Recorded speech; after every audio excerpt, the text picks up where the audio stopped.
Hello friend, how are you? I hope so. All are doing great job. Today take a new topic which is related to parenting.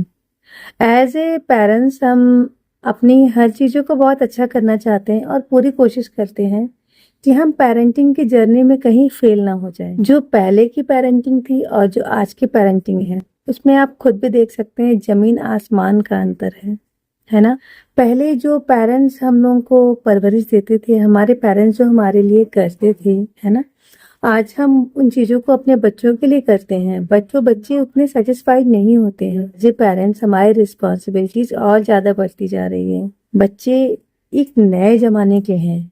पहले के time में जैसे parents हम लोगों की परवरिश करते थे वो उनका तरीका था, बट आज के टाइम आप खुद भी देख रहे हैं कि पेरेंटिंग की जर्नी में शायद ही कोई हो जो कहे कि मुझे पेरेंटिंग में चैलेंजेस नहीं आ रहे हैं। सम टाइम लगता है कि हम तो अपने बच्चे को समझ रहे हैं, बट हमारा बच्चा नहीं समझ रहा है कि उसके लिए क्या सही है। बट मैं इस पे यही कह सकती हूँ कि आप अपनी तरफ से सही जैसे कर रहे हैं ना, ठीक वैसे ही आपका बच्चा भी अपनी तरफ से सब कुछ बेहतर करने की कोशिश कर रहा है। बस इसमें अंतर ये आ जा रहा है कि हमारा एक जनरेशन गैप है। जैसे हम भी जब बच्चे थे तो हमें भी ऐसा फील होता था कि हमारे पेरेंट्स हमें समझ नहीं पा रहे हैं।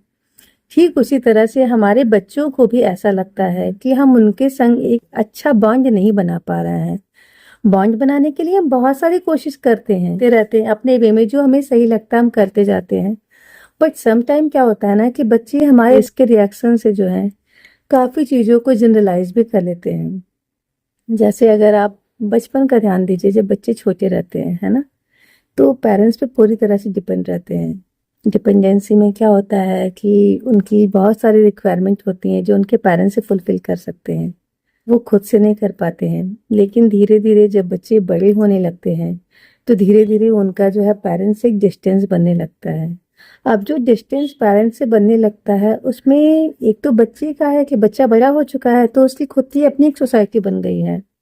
बट कुछ हमारी तरफ से भी ऐसा हो जाता है कि शायद अपनी बिजी लाइफ में, घर के बहुत से काम में हम इतने उलझे रहते हैं कि हम बच्चे के साथ बातचीत नहीं कर पाते हैं। या फिर अगर हम वर्किंग पेरेंट्स हैं तो सेम ऐसे ही चैलेंजेस होते हैं कि हमें हाउस होल्ड की चीज़ों को भी देखना है और जहाँ पे वर्क करते हैं उसकी भी चीज़ों को देखना है। तो हम अपने माइंड में बहुत सारी चीज़ों को ऐसे लेके चलने लगते हैं ना कि हम बच्चे से बात नहीं कर पाते हैं, या कहें तो बच्चे के लिए टाइम नहीं दे पाते हैं। और ऐसा नहीं है, अगर आप याद कीजिए तो कई बार हमारे बच्चे जो हैं हमारा टाइम चाहते हैं, लेकिन शायद अपने बिजी रूटीन से, अपने स्ट्रेस के लेवल हाई होने से हम उनकी चीज़ों को देख नहीं पाते हैं।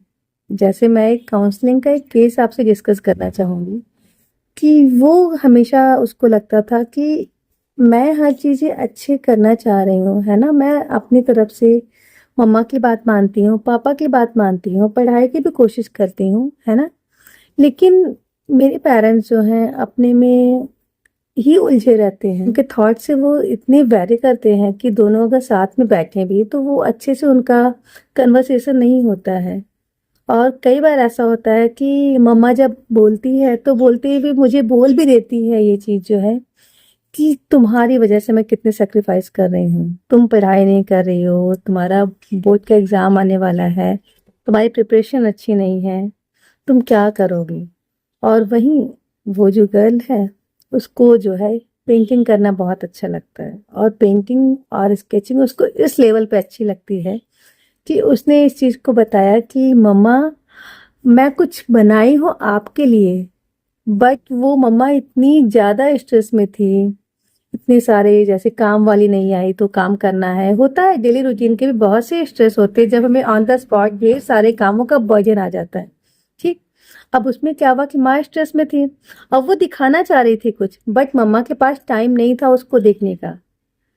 फिर उल्टा क्या हुआ कि मम्मा जो है उसको डांटने लगी कि मुझे तुम सारे काम को फैलाती हो, तुम पेंटिंग कर रही हो, सब चीज़ों को फैलाई हुई हो, अब मुझे इसको भी समेटना होगा, काम वाली नहीं आई तो मुझे वो भी काम करने होंगे, सारे काम मैं दिन भर करती रहती हूँ। तो क्या हुआ, उसको थोड़ा सा हर्ट हुआ क्योंकि वो मम्मा के लिए कुछ सरप्राइज बनाई थी बट मम्मा के पास टाइम नहीं था उसे देखने का। फिर ऐसे धीरे धीरे टाइम बीतता गया। फिर एक दिन क्या हुआ कि वो अपनी वो बोल रही है कि मम्मा मुझे अच्छा फील नहीं हो रहा है, मैं अच्छी प्रिपरेशन कर रही हूँ, बट मेरा जो है 1 वीक पहले मेरा जो चैप्टर तैयार हो चुका था, जो सब्जेक्ट्स मेरे अच्छे से रेडी हो चुके थे, बट अभी जब मैं उसको रिवीजन कर रही हूँ तो मुझे लग रहा है मुझे नहीं आ रहा है। तो वो मम्मा से इसलिए बोल रही थी क्योंकि वो मम्मा की थोड़ी हेल्प चाहती थी, वो चाहती थी कि मेरी मम्मा मुझे समझेगी। बट उस टाइम भी मदर के पास टाइम नहीं हो पाया कि वो समझे कि वो क्या कहना चाह रही है। वो उसी फेज में आने लगी, तुम्हारे बहाने हैं, तुम पढ़ते नहीं हो, तुम पढ़ाई पे ध्यान नहीं देते हो। तो क्या हुआ कि वो धीरे धीरे स्ट्रेस में आने लगी, उसको हेडेक शुरू हो गया। उस गर्ल को, 13 ईयर की गर्ल को हेडेक होने लगा। उसे लगा मम्मा मुझे कुछ भी नहीं अच्छा लग रहा, मैं बहुत ज्यादा भूल रही हूँ, मुझे नहीं पता कि मेरे साथ क्या हो रहा है। लेकिन एज ए पेरेंट्स हम नहीं समझ पाते हैं कि हमारे बच्चे भी हमसे कुछ चाहते हैं। पहले वो हमें टाइम देते हैं, हमारा साथ चाहते हैं, लेकिन जब हम उन्हें साथ नहीं देते हैं तभी वो जो है हमसे धीरे धीरे दूर होने लगते हैं। बच्चे अचानक से दूर नहीं होते हैं, हम कहीं ना कहीं इनडायरेक्टली, रीजन कुछ भी हो सकता है। ये नहीं है कि आप जो कर रहे हो रीजन आपका गलत है। गलत कुछ भी नहीं है और सही भी कुछ भी नहीं है, तो बस दोनों पक्ष को समझना जरूरी है। बहुत सारी चीजें बाद में हो सकती है, लेकिन कुछ चीजों के लिए हमें थोड़ा सा टाइम निकालना ही होगा। जब आपका बच्चा आपसे बोल रहा है कि मुझे कुछ अच्छा नहीं फील हो रहा है, मेरे साथ ऐसा हो रहा है, तो उस चीजों को बहुत लाइटली मत लीजिए। अब टाइम आ गया है कि थोड़ा सा बच्चे पे भी ट्रस्ट कीजिए कि बच्चा कुछ बता रहा है तो क्या बताना चाहता है। हमेशा बच्चे बहाना बनाते रहे ये भी जरूरी नहीं है। हमें पता नहीं चलता है कभी कभी कि जो मेंटल इलनेस होती है, जो मेंटल स्ट्रेस होता है, वो चाइल्डहुड से ही बच्चों के अंदर जनरेट होना शुरू हो जाता है। इसलिए आपका बच्चा जब भी आपका समय मांगे तो प्लीज करके उसे समय दे दीजिए। और अगर आप बच्चे की ख्वाहिश को समझेंगे कि बच्चे को क्या पसंद है, जब आप उसको कराने के साथ अगर आप अपनी चीजों को कराएंगे तो बच्चा डेफिनेटली आपकी बात को मानेगा। पहले आपको अपने बच्चे को ट्रस्ट में लेना होगा कि मैं समझ रहा हूँ कि तुम्हें क्या पसंद है। और सिर्फ वो ऊपरी तौर पे नहीं होता है, जैसे कहते हैं ना वाइब्रेशन मैच करती है, वाइब्स आनी चाहिए। जब आप अपने बच्चे से बात कर रहे हैं तो वो चीजें कहीं ना कहीं उस बच्चे को फील होनी चाहिए। वो फीलिंग तभी आएगी जब आपके अंदर वो चीजें दिखे। ठीक है, बहुत से पेरेंट्स होते हैं बच्चों से प्रॉमिस भी करते हैं कि हाँ बच्चे मैं आपको समझूंगी, ठीक है, लेकिन फिर 1-2 दिन के बाद सेम वही टोन हो जाता है, टॉन्टिंग वाला। तो ये बच्चों के लिए जो है थोड़ा सा अच्छा नहीं होता है। एज ए पेरेंट्स आप खुद भी देखते हैं कि अब मेंटल हेल्थ इश्यूज इतने ज़्यादा हो रहे हैं कि हम सभी का जो टॉलरेंस लेवल है वो धीरे धीरे जो है घटता चला जा रहा है। तो हमें ये समझना है कि हम अगर प्रेशर में आके जो भी रिएक्शन करेंगे, ठीक वही लर्निंग अपने बच्चों को भी सिखाएंगे हम। ठीक है, बहुत प्रेशर है ना, लेकिन हमें वो चीजें नहीं करनी है कि हमें करने के बाद पछतावा हो। अपने इमोशंस को मैनेज कीजिए। मैं ये नहीं कह रही इमोशंस को कंट्रोल कीजिए, इमोशंस को कंट्रोल करना मुश्किल होता है क्योंकि इमोशंस आते और जाते हैं, बट अपने इमोशंस को समझ सही तरीके से एक्सप्रेस करना बहुत जरूरी होता है।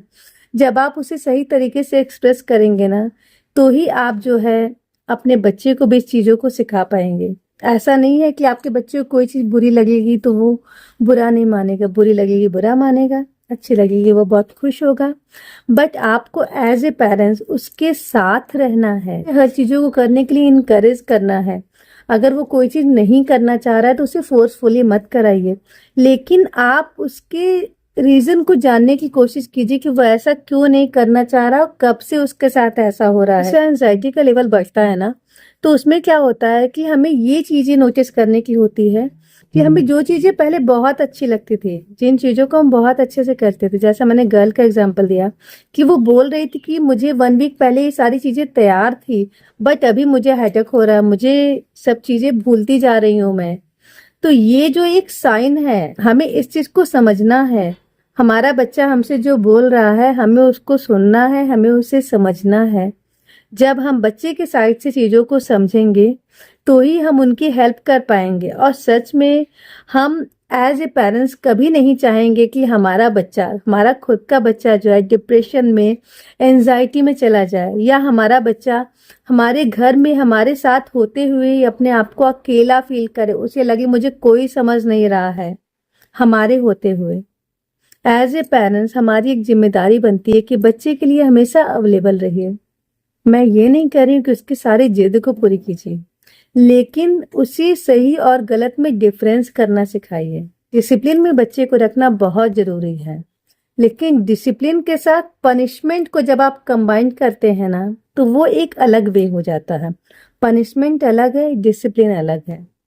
डिसिप्लिन के साथ बच्चे को नई चीज़ों को सिखाइए, उसकी एक रूटीन बनाइए, टाइम सेट कीजिए, लेकिन बच्चे को पनिशमेंट मत दीजिए।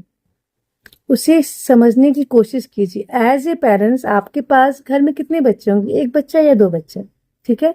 तो आप दो बच्चे को हैंडल करने में अगर आप पेशेंस नहीं दिखा पाएंगे, हाँ, तो फिर वो बच्चा कहाँ जाएगा? मदर हमें रिलैक्स भी रहना है, स्माइल भी करते रहना है, अपने बच्चे के लिए अवेलेबल भी रहना है। बच्चे को मिस्टेक करने के लिए ये नहीं सिखाना है कि तुम ये गलती नहीं करना, वो गलती नहीं करना। ठीक है, गलतियां होती हैं, बट अगर वो कोई मिस्टेक हो रही है तो हमें उसके साथ रहना है, उस पर ब्लेम करके उसे अकेला नहीं छोड़ देना है।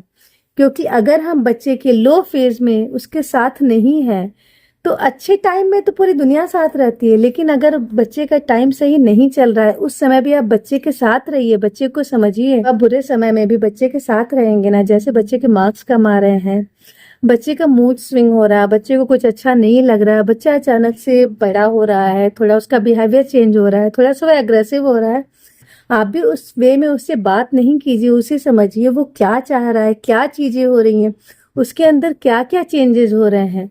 एज ए मदर आपको इस चीजों के लिए टाइम तो निकालना ही होगा। वो तभी टाइम निकलेगा जब आप जो है मेंटली रिलैक्स रहें। बहुत सारे काम का बर्डन अपने हेड पे लिए रहेंगे ना, तो सच में ये समझना बहुत मुश्किल हो जाएगा।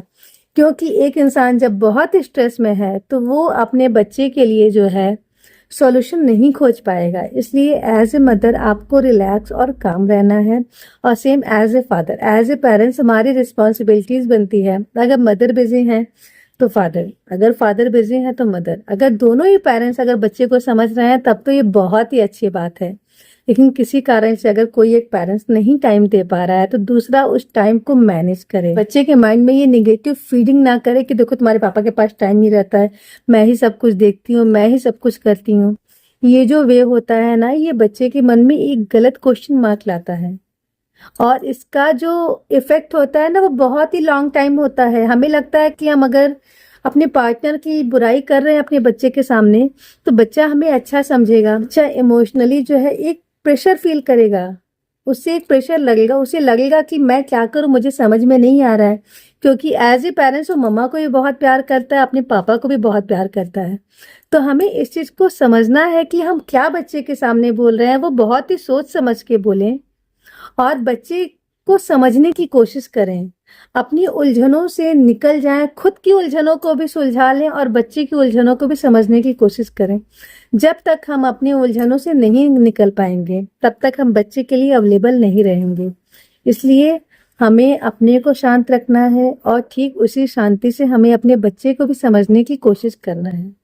सो फ्रेंड, बस ये इनिशियल वीडियो था पेरेंटिंग पे। मैं पेरेंटिंग से रिलेटेड नए नए वीडियोस लेके आऊंगी। बहुत सारे केसेस आ रहे हैं काउंसलिंग में, तो फिर मैं आपसे डिस्कस करूंगी कि किस तरह की चीज़ें आती हैं, कैसे चैलेंजेस होते हैं, और अगर इस तरह की सिचुएशंस आपके साथ है तो आप उससे कैसे निकल सकते हैं, क्या कर सकते हैं, कैसे बच्चे के साथ आप जो है अपना बॉन्ड बहुत स्ट्रांग बना सकते हैं, और अपने बच्चे को भी मेंटली कैसे स्ट्रांग बना सकते हैं। सो मेरा ये वीडियो आपको अच्छा लगा होगा। Stay tuned with me. Thank you. Bye.